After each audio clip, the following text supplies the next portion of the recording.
ఏంటమ్మా పిల్లలు లేరు అనేది అవమానమా? అంతేనా? అవమానంగా మా పెద్ద కోడల్ని చాలా అవమానకరంగా చూశారండి. సమాజంలో ఉన్నారమ్మా మీరు.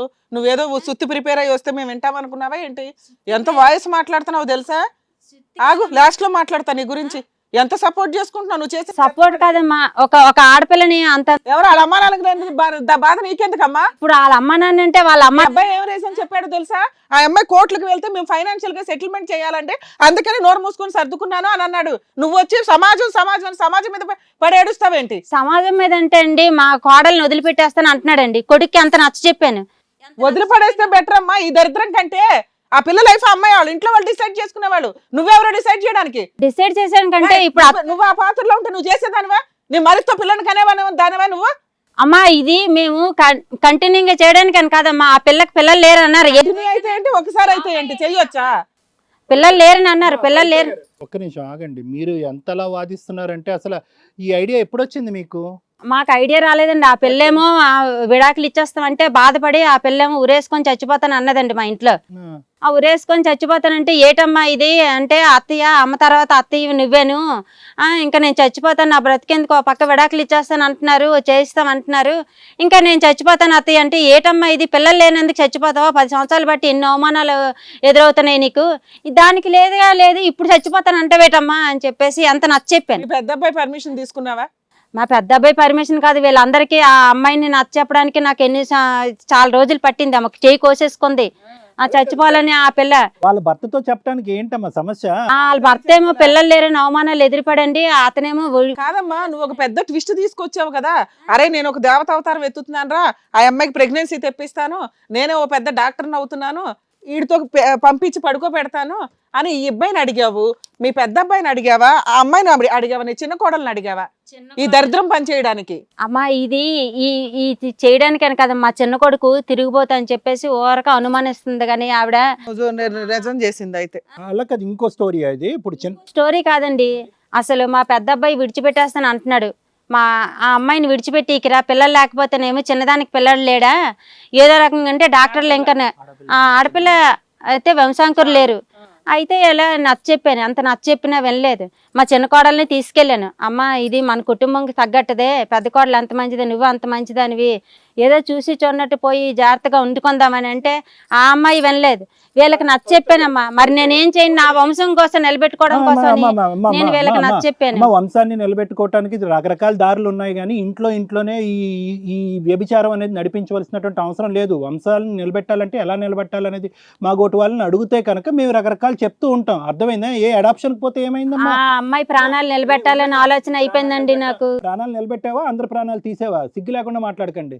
ప్రాణాలు నిలబెట్టావా నువ్వు? నాకు ఆ అమ్మాయి ఏమైపోద్దని భయం అయిపోయింది. అందుకని నేను ఇంకా నిన్ను నువ్వు సపోర్ట్ చేసుకున్నదే చాలు.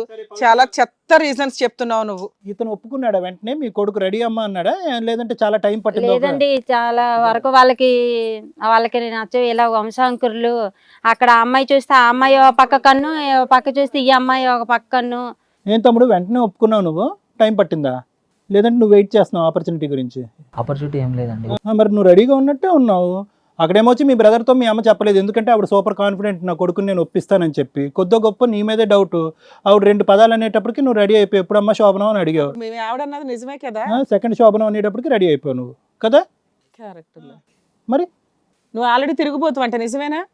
నీకు ఎంతో కొంత టెంప్టేషన్ ఉంటేనే రెడీ అయ్యావు. మేమిద్దరమే అడుగుతున్నావు, నోరేజ్ మాట్లాడవే, ఒకదానికి సమాధానం లేదు. లేదు సార్, ఒప్పుకోలేదు సార్. ఎంతసేపు పట్టింది? 1 గంట ఒప్పుకోలేదా? అట్లేం లేదు సార్, తనకి అంటే మా మిసెస్ కి మళ్ళీ పిల్లలు పుట్టరని చెప్పేసి. నువ్వు కూడా రెడీ అయిపోయావు. అబ్బాయిని అడుగుతున్నావు కాదు, మీ అత్తయ్య చెప్పగా నువ్వు కూడా ఒప్పేసుకున్నావా? అమ్మా నువ్వు చెప్పు.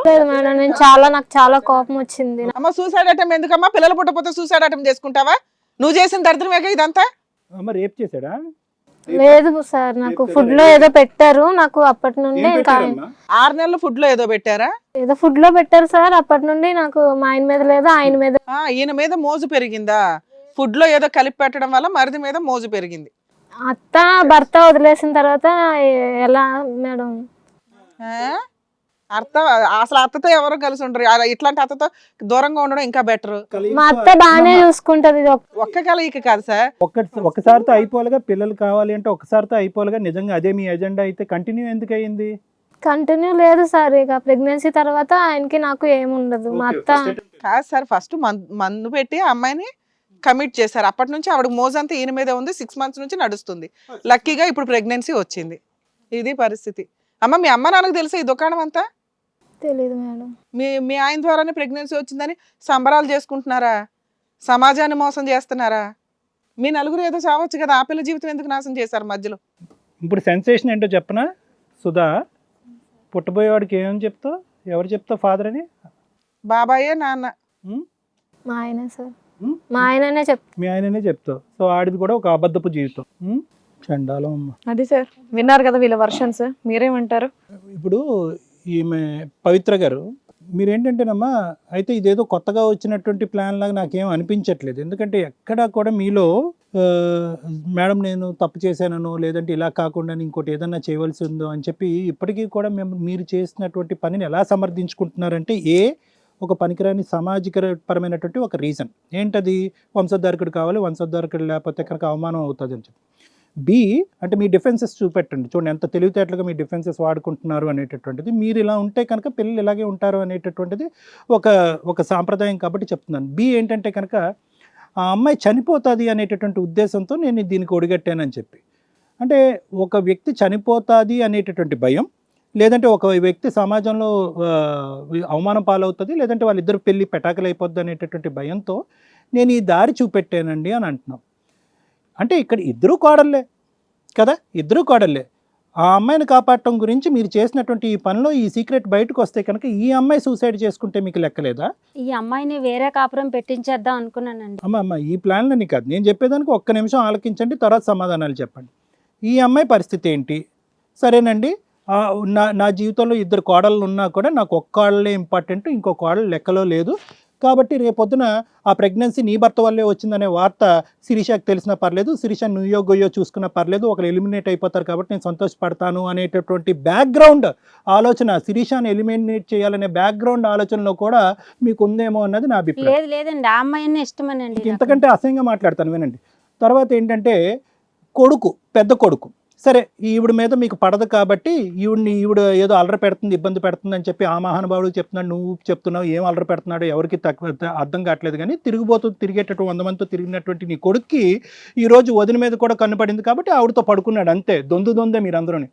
మీ పెద్ద కొడుకు ఏం అన్యాయం చేశాడు? వాడు ఏం అన్యాయం చేశాడు? రేపొద్దున వాడికి తెలిసింది, ఇదేంటమ్మా ఇంత అన్యాయం, పిల్ల జల్లా లేకపోయినా కూడా ఏదో పవిత్రంగా బతుకుతున్నావు, మా క్యారెక్టర్లు ఎందుకమ్మా అసాసినేట్ చేస్తావు? ఒక పక్క నుంచి నీకు చిన్న కొడుకు దరిద్రంగా తయారాడు అనేటటువంటి ఆలోచనతో మన అందరం ఇంటిల్లిపాది బాధపడుతుంటే నా భార్యను తీసుకెళ్ళి వాడి పక్కన పడుకోబెట్టావేమో అనేటటువంటి ఆలోచనతో వాడేదో నుయ్యో గొయ్యో చూసుకుంటే, వాడికి బయట చెప్పుడు మాటలు విని ఆ పిల్లని వదిలేయాలి అనుకున్నాడండి. అమ్మా అది కాదు, నేను చెప్పేది వినండి. వదిలేస్తాడా లేదా అనేది పక్కన పెట్టండి. At the end of the day వాడు ఏమి వదిలేయలేదు, వాళ్ళిద్దరికి ఏం విడాకులు అవ్వలేదు, వాళ్ళిద్దరు కలిసే ఉన్నారు. సొంత భార్యనే నా తల్లి తీసుకెళ్ళి నా తమ్ముడితో పడుకోబెట్టింది అనేటటువంటి ఆలోచన నీ కొడుకు ఎలా జీర్ణించుకున్నాడో నాకైతే తెలియదు. కానీ ఇంకోటైతే కనుక ఇమీడియట్గా నెక్స్ట్ సెకండే సూసైడ్ చేసుకుని చచ్చిపోతాడు. సో ఇక్కడ ఏంటంటే యాజ్ ఏ మదర్ మీరు ప్రశ్నకి సమాధానం చెప్పక్కర్లేదు, కాసేపు వినండి, తర్వాత చెప్దురు కానీ. అర్థమైందా madam? Okay, this is not a viva. Hit TV app, ఇందులో short news, live news, entertainment shows, movies, digital magazines తో పాటు మీ జిల్లా వార్తలను కూడా ఫ్రీగా చూడొచ్చు. ఇంకెందుకు ఆలస్యం, వెంటనే హిట్ టీవీ యాప్ ని డౌన్లోడ్ చేసుకుని ఫ్రీగా ఎంటర్టైన్మెంట్ పొందండి. Hit TV app. Hit TV app. Please download hit TV app. Hit TV app ని ఫ్రీగా డౌన్లోడ్ చేసుకుని ఎంజాయ్ చేయండి. మీకు నచ్చిన ఎంటర్టైన్మెంట్ కోసం హిట్ టీవీ యాప్ ని ఫ్రీగా డౌన్లోడ్ చేసుకుని ఎంజాయ్ చేయండి. హిట్ టీవీ యాప్ ని డౌన్లోడ్ చేసుకుని ఆస్వాదించండి, ఆశీర్వదించండి. ఇంతమంది సెలబ్రిటీలు హిట్ టీవీ యాప్ ని డౌన్లోడ్ చేసుకోండి అని చెప్తున్నారంటే ఎంత మంచి యాప్ ఆలోచించండి. అమెరికాలో చదవాలనుకునే వాళ్ళకి విశ్వసనీయమైన పేరు మన శౌర్య consultancy. UKలో 1 year masters, 2 years work permit up to 5 years visa. Contact Saurya Consultancy. Contact 89851 89851.